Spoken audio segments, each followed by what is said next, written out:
नमस्कार, day to day news Bharat में आप सभी का स्वागत। मैं दिवांशु। बिहार के भोजपुर जिले में हुआ भरत तिवारी एनकाउंटर अब सिर्फ एक पुलिस कार्रवाई का मामला नहीं रह गया है। ये घटना कानून व्यवस्था, पुलिस व्यवस्था, न्यायिक प्रक्रिया और जनता के भरोसे से जुड़ा बड़ा सवाल बन चुका है। एक तरफ पुलिस का दावा ये है कि उसने कानून के तहत कार्रवाई की और जवाबी फायरिंग में भरत तिवारी मारा गया। दूसरी तरफ परिवार का आरोप यह है कि भरत तिवारी आत्मसमर्पण करने की कोशिश कर रहा था और इसके बावजूद उसे गोली मार दी गई। दोनों पक्षों की बातें एक दूसरे से बिल्कुल अलग हैं। ऐसे में सबसे बड़ा सवाल यह है कि आखिर सच क्या है, क्यों छुपाया जा रहा है?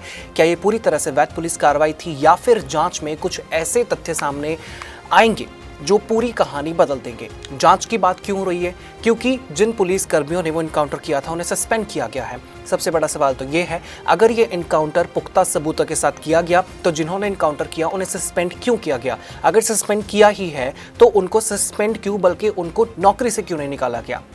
भरत तिवारी को लेकर अलग अलग तरह की बातें सामने आ रही हैं। सारी बातों पर विस्तार से चर्चा करेंगे।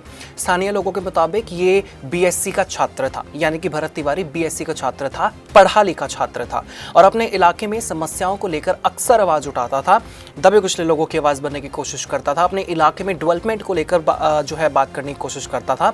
सिस्टम के खिलाफ जाकर, यानी कि सिस्टम के खिलाफ जो सिस्टम नहीं कर पा रहा वो भरत तिवारी करने की हम कह सकते हैं कि एक पूरी कोशिश करने की कोशिश करता था। कई लोगों का कहना यह है कि वो समाज के जो मुद्दे हैं उन पर सक्रिय रहता था और सोशल मीडिया के माध्यम से प्रशासन तक लोगों की समस्याएं पहुंचाने की कोशिश करता था, क्योंकि सोशल मीडिया एक ऐसा जरिया रह गया है कि जहां पर प्रशासन ना पहुंच सके वहां पर सोशल मीडिया की वीडियोस पहुंच सकती है और सोशल मीडिया की चीज़ें इतनी वायरल होती है कि प्रशासन तक पहुंचती है। लेकिन देखिए यहाँ पर आयरनी ये है कि जो भरत कहने की कोशिश कर रहा था वो प्रशासन तक क्यों नहीं पहुंची। जिस तरह से उसने कहा वो प्रशासन तक पहुंच गई और जिसके तहत अब ये इतना बड़ा कांड हम कह सकते हैं कि बिहार में हो गया। हालांकि इसी दौरान सोशल मीडिया पर आपको बता दें कि हथियार के साथ उसका एक वीडियो वायरल हुआ, जिस हथियार वाली वीडियो की वजह से आज उसकी मौत हो चुकी है और वो भी सिस्टम के सामने मौत हो चुकी है। इसी वीडियो ने पूरे घटनाक्रम को नया मोड़ दे दिया। पुलिस की नजर उस पर गई और उसके बाद कार्रवाई शुरू हुई। ये वीडियो अब पूरे मामले का एक अहम हिस्सा बन चुका है और इस वीडियो के तहत ही ये सारी कार्रवाई की जा रही है, ऐसा लोगों का मानना है। लेकिन ये भी उतना ही महत्वपूर्ण है कि किसी वायरल वीडियो के आधार पर अंतिम निष्कर्ष नहीं निकाला जा सकता। पुलिस का कहना यह है कि भरत तिवारी के खिलाफ कार्रवाई पूरी तरह से कानून के अनुसार की गई है। पुलिस के मुताबिक जब टीम उसे पकड़ने पहुंची तो उसने हथियार के साथ प्रतिरोध किया और जवाबी कार्रवाई पुलिस की तरफ से करनी पड़ी। पुलिस का दावा यह है कि ये आत्मरक्षण के जरिए किया गया, आत्मरक्षण में की गई कार्रवाई थी और पूरी घटना कानूनी प्रक्रिया के तहत हुई है। लेकिन पुलिस आजकल फेमस इसलिए है, वो है फेक इनकाउंटर। झूठ को भी सच बनाने में पुलिस सबसे आगे नजर आती है और यहाँ पर भी क्योंकि लोगों का समर्थन भरत को ज्यादा है, भरत की वीडियो सोशल मीडिया पर काफी ज्यादा वायरल है और अब जो पुलिस कह रही है उस पर कोई भी विश्वास नहीं कर रहा। पुलिस ने यह भी कहा कि मौके पर मौजूद परिस्थितियों को देखते हुए ये कार्रवाई आवश्यक करनी पड़ी। लेकिन परिवार का कहना कुछ और है, परिवार की कहानी इससे बिल्कुल अलग है।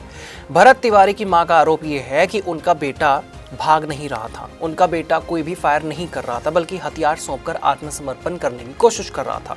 उनका कहना यह है कि इसके बावजूद पुलिस ने गोली चला दी। परिवार का दावा यह है कि उनके बेटे को अपनी बात रखने का मौका तक नहीं मिला। परिवार इस पूरे मामले की स्वतंत्र और निष्पक्ष जांच की मांग कर रहा है तो वो भी किससे?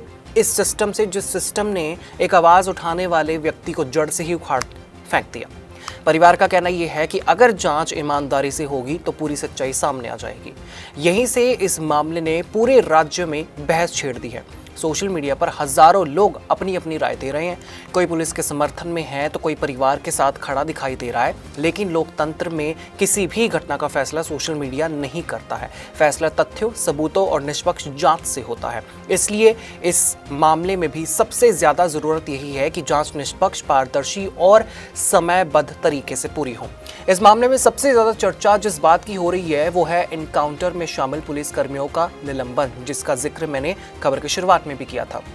घटना के बाद संबंधित पुलिस कर्मियों को सस्पेंड किया गया। इसके बाद लोगों के मन में कई सवाल उठने लगे इस चीज को लेकर। अगर कार्रवाई पूरी तरह से नियमों के मुताबिक थी तो निलंबन क्यों हुआ? वहीं दूसरी ओर प्रशासनिक प्रक्रिया को समझने वाले विशेषज्ञों का कहना यह है कि किसी विवादित पुलिस कार्रवाई के बाद जांच को निष्पक्ष बनाने के लिए संबंधित अधिकारियों को अस्थायी रूप से निलंबित करना एक सामान्य प्रशासनिक कदम भी हो सकता है। इसका मतलब ये नहीं होता कि वे दोषी साबित हो चुके हैं, इसलिए केवल निलंबन के आधार पर किसी निष्कर्ष पर पहुंचना भी उचित नहीं होगा। भरत तिवारी का मामला एक बार फिर से याद दिलाता है कि किसी भी पुलिस कार्रवाई की विश्वसनीयता केवल आधिकारिक बयान से नहीं बल्कि स्वतंत्र जांच से तय होगी।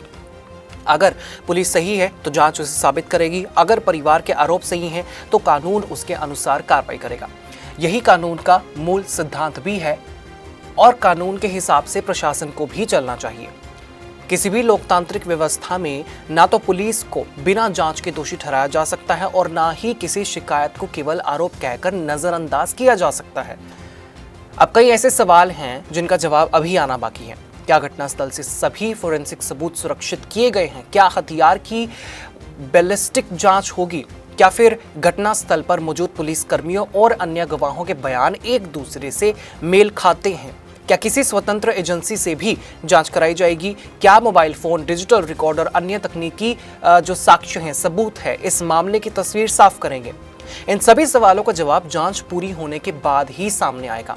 भरत तिवारी के समर्थकों का कहना यह है कि उसे सिर्फ एक वायरल वीडियो के आधार पर अपराधी की तरह पेश कर दिया गया।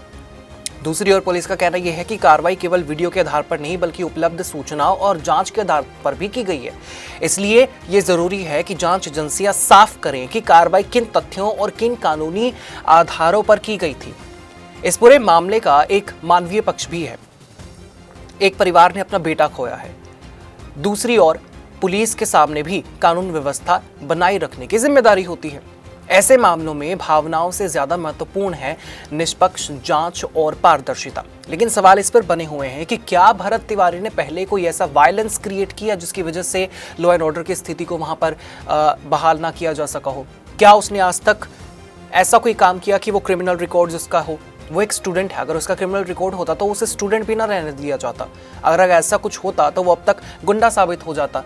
केवल हथियार रखना, हथियार के साथ लोगों को डराना या फिर सिस्टम को डराना, इसमें फर्क है। अगर वो लोगों को डराता तो वो वसूली क्यों नहीं करता, वो एक्सटॉर्शन क्यों नहीं करता? भरत तिवारी ने सिर्फ बंदूक दिखाकर एक किसी नेता का नाम वीडियो में लिया कि उसकी वजह से हमारे एरिया में ऐसे ऐसी दिक्कतें आ रही हैं, और वो सब इतना डर गए कि उसे मार ही डाला।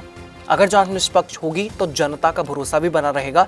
अगर किसी स्तर पर गलती हुई तो उसे जिम्मेदारी तय होनी चाहिए, और अगर कार्रवाई पूरी तरह से कानून के अनुसार हुई है तो उसे भी तथ्यों के साथ सार्वजनिक किया जाना चाहिए। पब्लिक डोमेन में हर एक इंफॉर्मेशन लाना बेहद जरूरी है, क्योंकि अगर ये भी एक ऐसा फेक इनकाउंटर है जिसकी सारे तथ्य पब्लिक में नहीं आएंगे तो पब्लिक और सिस्टम के बीच एक दरार आना बिल्कुल जायज हो जाएगा। पब्लिक कभी भी सिस्टम पर विश्वास नहीं कर पाएगी, और कल को भरत तिवारी की तरह अगर और कोई उठता है बिना हथियार के तो वो कभी नहीं उठ पाएगा।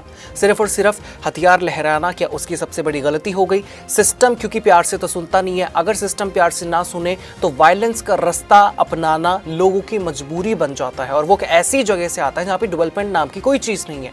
वायरल वीडियोस भी अगर आप साफ तौर पर देख रहे होंगे तो आप साफ तौर पर देख सकते हैं भरत तिवारी एक कच्चे मकान में रहता है जिसकी दीवारें भी पूरी नहीं है, कोई बाउंड्री नहीं है, और ऐसे मौके पर अगर वो सिस्टम के खिलाफ बोलने की कोशिश कर रहा है तो क्या सिस्टम इतना कमज़ोर है कि एक व्यक्ति जो कि बंदूक लहरा रहा है उसके पास सिक्योरिटी भी नहीं है? नेताओं के पास तो सिक्योरिटी है, वो किस तरह से वहाँ पर जाकर उनका कत्ल कर देगा या फिर किस तरह का एक वायलेंस क्रिएट करेगा?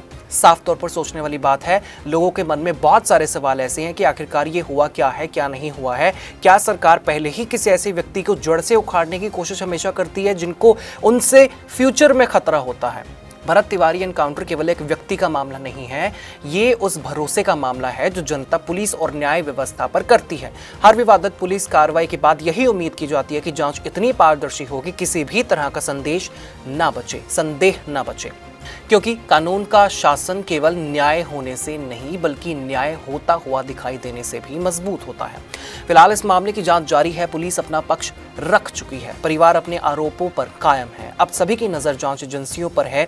यही जांच तय करेगी कि उस दिन वास्तव में क्या हुआ था। जब तक जांच पूरी नहीं होती तब तक किसी भी निष्कर्ष पर पहुंचना जल्दबाजी होगी। लेकिन यह भी उतना ही जरूरी है कि हर सवाल का जवाब मिले लेकिन ये उतना ही जरूरी है कि हर सवाल का जवाब मिले, हर तथ्य की जांच हो और सच चाहे जिस पक्ष में हो वो पूरी पारदर्शिता के साथ देश के सामने आए। यही कानून का तकाजा है, यही लोकतंत्र की अपेक्षा है और यही न्याय की पहली शर्त भी है। यहाँ कंस्ट्रक्शन में हम क्वालिटी से नहीं खेलते हैं। यहाँ पे कंस्ट्रक्शन फील्ड से नहीं प्रिसीजन से हो रही है। तो genesis Heights project RERA approved है, SBI अप्रूव्ड है, कंस्ट्रक्शन फुल स्विंग पे है।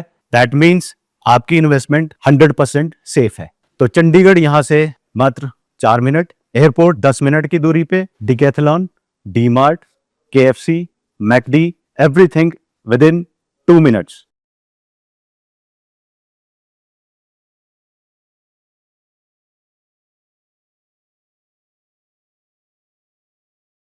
आपका इस बारे में क्या कुछ कहना होगा, आप हमें कमेंट सेक्शन में जरूर बता सकते हैं। फिलहाल के लिए इस खबर में इतना ही। कोई भी अपडेट या फिर इन्फॉर्मेशन सामने आएगी हम आपके साथ जरूर साझा करेंगे। Day to day news Bharat आपके साथ हमेशा वादा करता है निष्पक्षता और सटीकता के साथ आप तक हर एक खबर, इन्फॉर्मेशन और अपडेट इसी तरीके से पहुंचाता रहेगा। हमारे चैनल का कोई भी पत्रकार ना किसी से कोई तोहफा लेगा, ना कोई विज्ञापन नहीं करेगा, किसी को ब्लैकमेल। इसी के साथ हमारे चैनल का मकसद होगा लोकतंत्र के 14 स्तंभ को लोगों की नजरों में फिर से मजबूत करना। मुझे दीजिए इजाजत और हमें हर किसी सोशल मीडिया प्लेटफॉर्म पर लाइक, शेयर, सब्सक्राइब करना बिल्कुल भी मत भूलिएगा।